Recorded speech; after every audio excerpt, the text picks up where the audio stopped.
NFL fans, do you really think the Bills stand a chance against the Baltimore Ravens? I know the last time they played, it wasn't Baltimore, but they got killed by 35 to 10.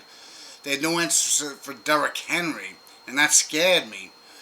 Now this could be a different thing because his first carry from the line of scrimmage went for an 87-yard touchdown run. So that's really where he got the 199 from, but still that's way too much. So they've been better against the run, which is kind of misleading because they usually way ahead. So when you way ahead teams, you can't really run the ball as efficiently as much. So as long as the Bills they're not going to stop the run. If they can contain it. Now since this played in Buffalo, the weather from what I hear isn't going to be good, which it seems to me could favor Buffalo a little bit more in the passing game because Allen's got a freakishly strong arm. That's where they drafted him. So by that being said, I think he can cut the ball, cut right through the wind. And he's used to playing in that weather, just like the 49ers. He had a hell of a passing game. Lamar Jackson, he throws a nice ball, but it doesn't have the velocity Josh Allen has.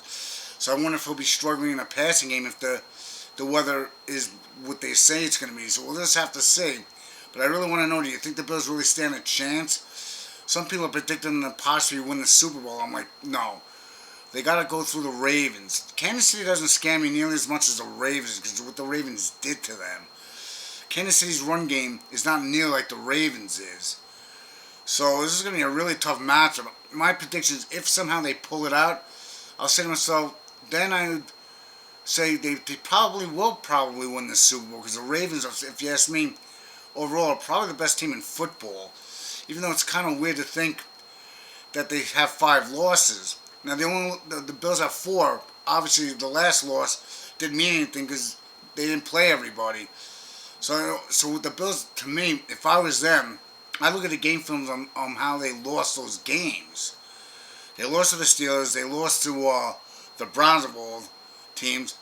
They lost to Kansas City. They lost to the Raiders, the Las Vegas Raiders. So they lost to them. So they probably should look at how they were able to beat the Ravens to begin with. So we'll have to see.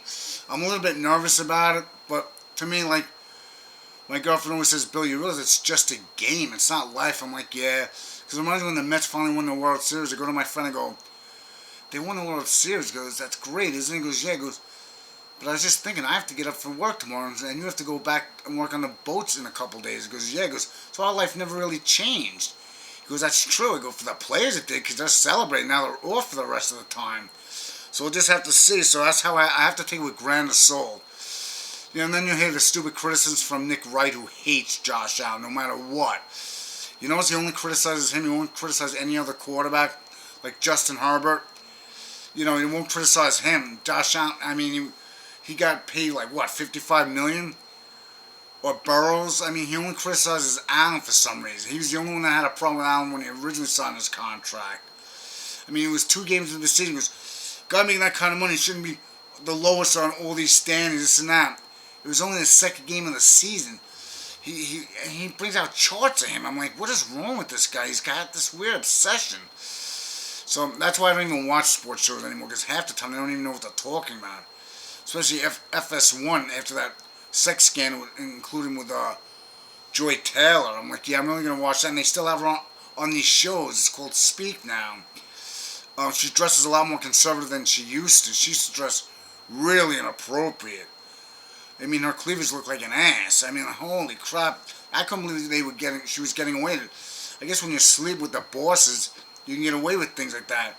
She's dressing more conservative, but yet, how come they didn't at least suspend her? I mean, I just don't understand. So just give me your thoughts if you think the Bills actually have a chance. Please hit the like button, the subscribe button, and please leave all your comments. I'd really like to hear what you have to say. And go Bills!